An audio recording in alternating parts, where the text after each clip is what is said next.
Today I'm taking you grocery shopping so you can see how I make savings on food for my family. We're going to stop off at some key areas of the store and I'll show you exactly what to look for to manage your budget and still put good food on the table. Hang tight till the end, folks, so you don't miss out on any savings. Now, this was a trip I took last week, not a main shop, but there were a few things that I needed. So I decided to grab the camera and cover what I was doing. First time I've done a video like this, and if you like it, guys, I'd encourage you to give it a thumbs up and let me know in order for me to do more of this in the future. I will also say that my wife and I typically do our main weekly shop at a discounter.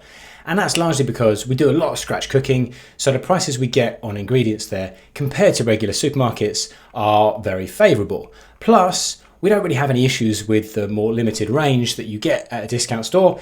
In fact, we find that makes shopping there a lot easier. If you're not from this part of the world, I will tell you as well that the store in this video is not a discounter, but that allowed me to bring more savings ideas into play. And what's more, I know there's a good chance that you do your shopping in a store similar to this one. So let's jump in and follow my journey from the front entrance.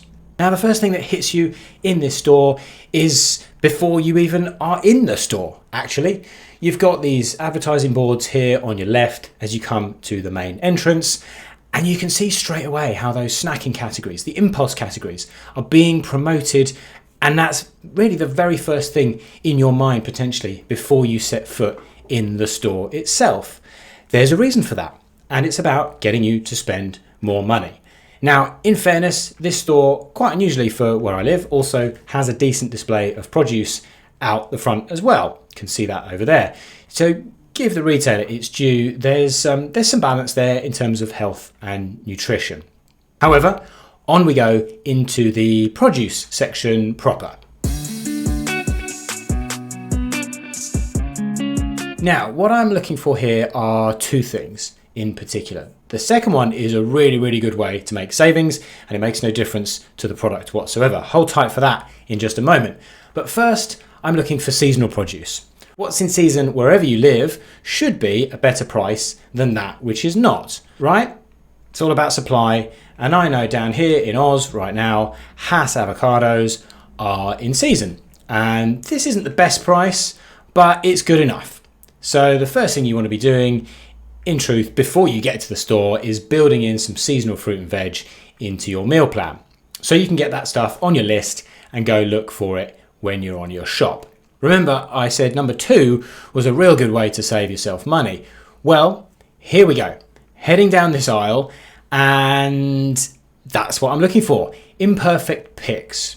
You want to try and find a supermarket that offers lower prices on produce that doesn't quite meet modern consumers' expectations in terms of aesthetic appeal.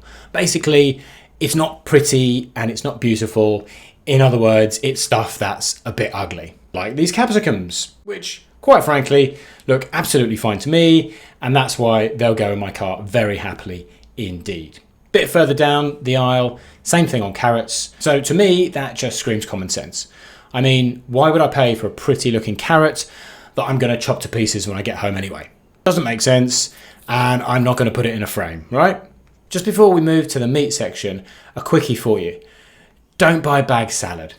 Okay, apart from the environmental disaster of that packaging, which typically isn't recyclable, it's extravagantly expensive. Maybe you can see the price in the corner there, $27.50 a kilo for some rocket. Absolutely wild price. Don't do it. It's very tempting. I used to buy this stuff all the time, and I actually ended up chucking a lot of it in the bin anyway. It comes at a huge convenience premium.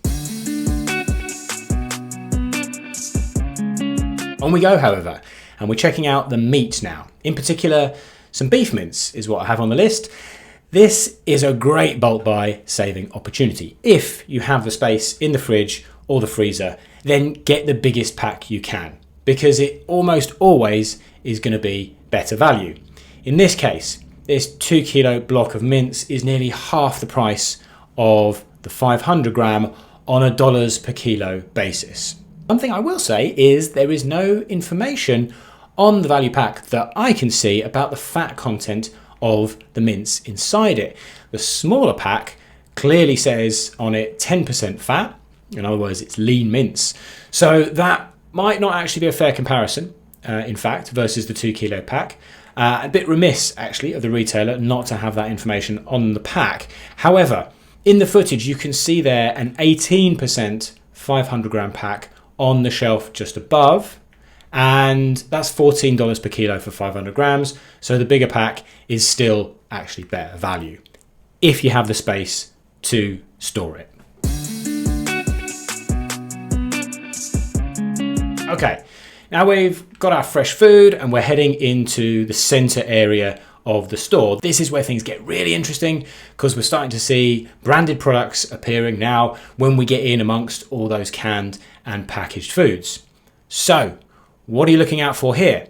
Well, first of all, private label or retailer brand. This particular retailer has just bumped up the range on its own brand products in a very fetching yellow packaging, which you're going to see in this footage is in a lot of places around the store. So here again, 2 things to bear in mind about this. Number 1, keep your eyes peeled for retailer brand products in the first place in this center store area, in those center store aisles in particular. Why?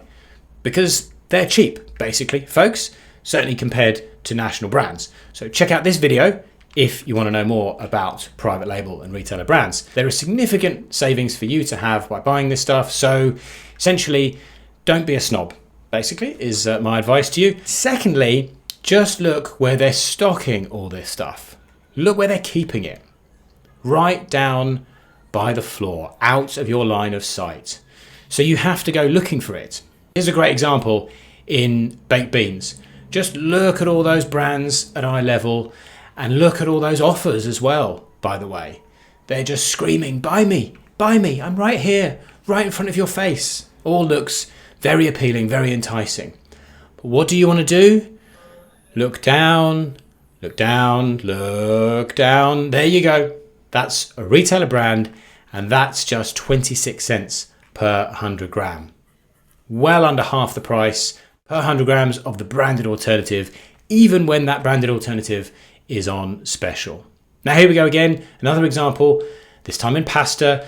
You start off at eye level with the national brand, 59 cents per 100 grams. Down we come, another brand, 40 cents per 100 grams, this time on a long-term discount. Very nice, okay, that's good. Come down again, and there you have that Simply brand again. The retailer's own label, and that's just 18 cents per 100 grams. And you'll find the same thing over and over again in a number of categories right across your store.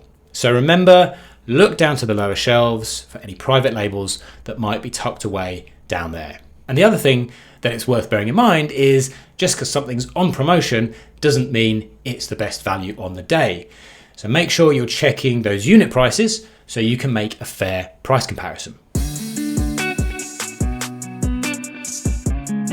Time to move on again, and this time we're heading to the back of the store to check out the frozen food. I used to be a buyer of frozen food in the UK many years ago, so I had my eyes opened to some of the great cost savings that you can make in the freezer. A couple of thoughts here in particular. Frozen berries, a wonderful example of an economical way to have something healthy on hand for things like smoothies and desserts. And just consider the price differences here. That bag there is $14.20 a kilo. By comparison, a punnet of fresh strawberries right now where I live will set you back about 22 bucks a kilo, and it won't last anywhere near as long. And equally, frozen veg like peas or sweet corn are relatively inexpensive options that you can have on hand, ready to go. And there's that Simply brand yet again at about a third the cost of the national brand that's just next door to it. Very convenient and frankly a very cost-effective option for your weekday meals. Plus, and this is contrary to popular belief, frozen veg can often have higher nutrients like vitamin C on account of having been snap frozen very soon after they were harvested. So we have been through fresh, we've been on into canned, and then finally had a look through the frozen section. All the key areas of the store right there, and some different things to look out for as you move through the store, as well as some ways to save that are consistent through different product groups.